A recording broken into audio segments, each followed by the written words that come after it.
Hello, girls and boys. Welcome to Storytime Fun. We hope you enjoy it. Today's story is a Berenstain Bears story called The Berenstain Bears Learn About Strangers, written by Stan and Jan Berenstain. Brother and sister bear who lived with their mama and papa in the big treehouse down a sunny dirt road deep in bear country looked quite a lot alike.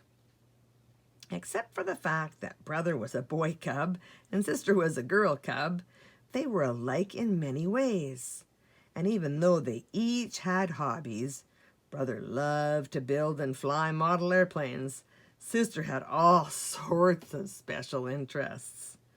They enjoyed many of the same things: bike riding, baseball, soccer, frisbee, and just getting out and enjoying nature.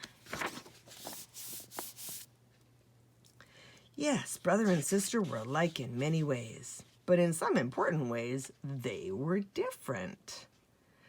Brother Bear was cautious and careful and a little wary of strangers.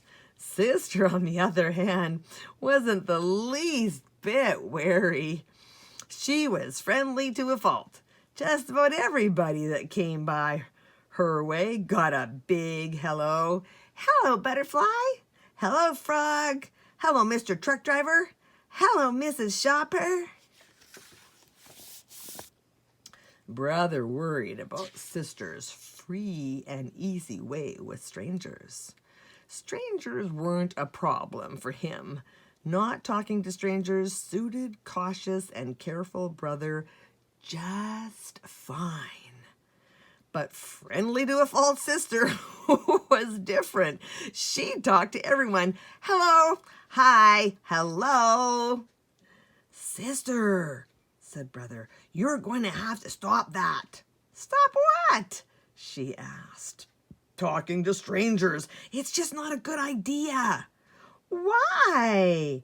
She wanted to know. Why shouldn't I talk to strangers?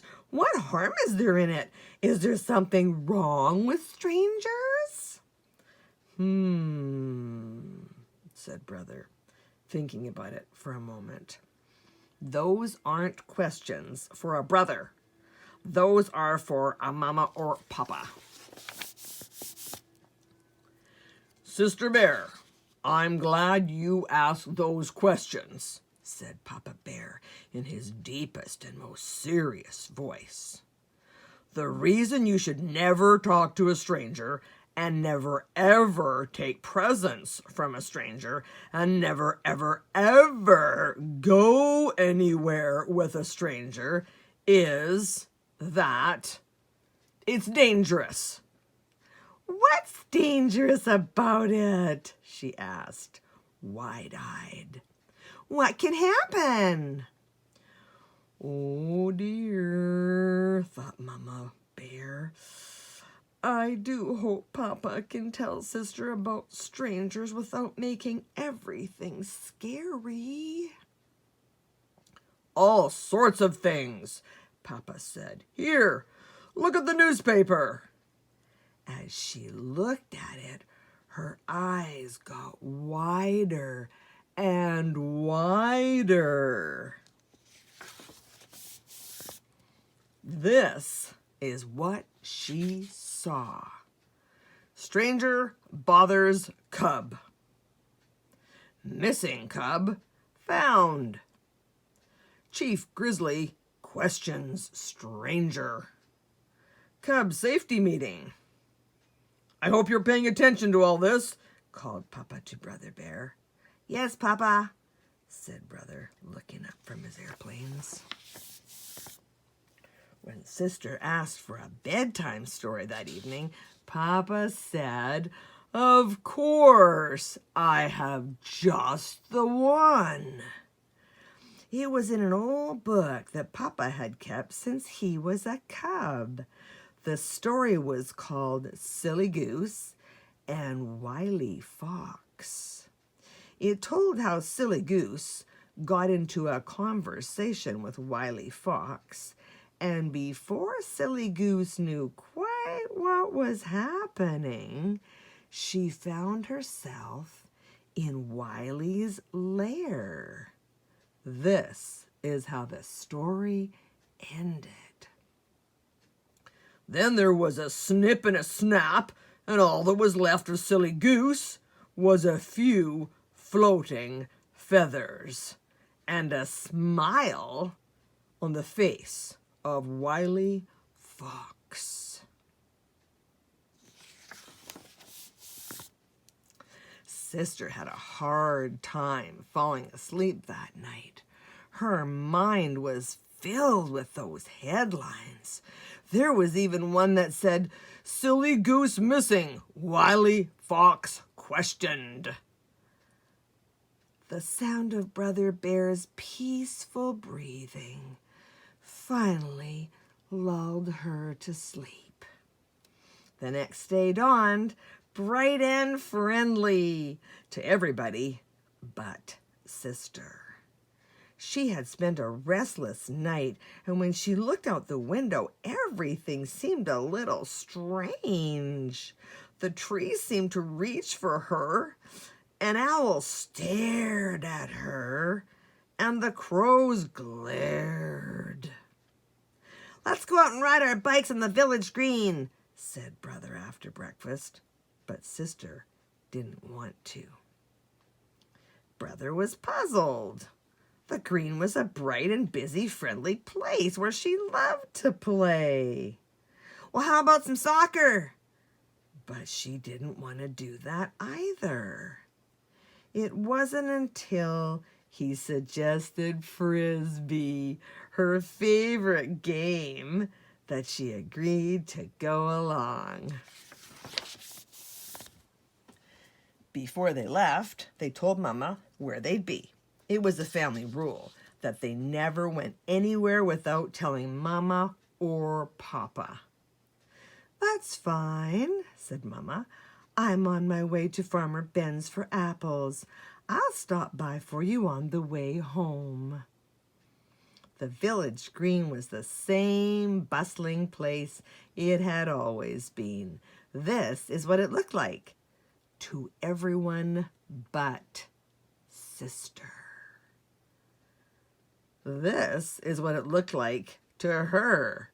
Today, even the frogs and butterflies seemed mean and scary to Sister. Later, when somebody tapped her on the shoulder, she jumped a mile, yipe, even though it was just Mama. "How was everything at the village green?" asked Mama on the way home in the car. Sister sat in the front with Mama, and Brother rode in back with a barrel of apples. "All right, I guess," said Sister, "but there were so many strangers." Later at home, when Mama and Sister were getting ready to make applesauce, Mama said, "You know, what Papa told you was quite right. It's not a good idea to talk to strangers or accept presents or rides from them. But," she continued, "that doesn't mean that all strangers are bad. Why, chances are there wasn't a single person on that green that would harm a fly, much less a fine little cub like you. The trouble is, well, it's like this barrel of apples. There's an old saying that goes, 'There'll always be a couple of bad apples in every barrel.'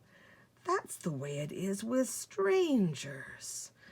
Cubs have to be careful because of the few bad apples." "Look," said Sister, "I found one. It's all bumpy and has a funny shape."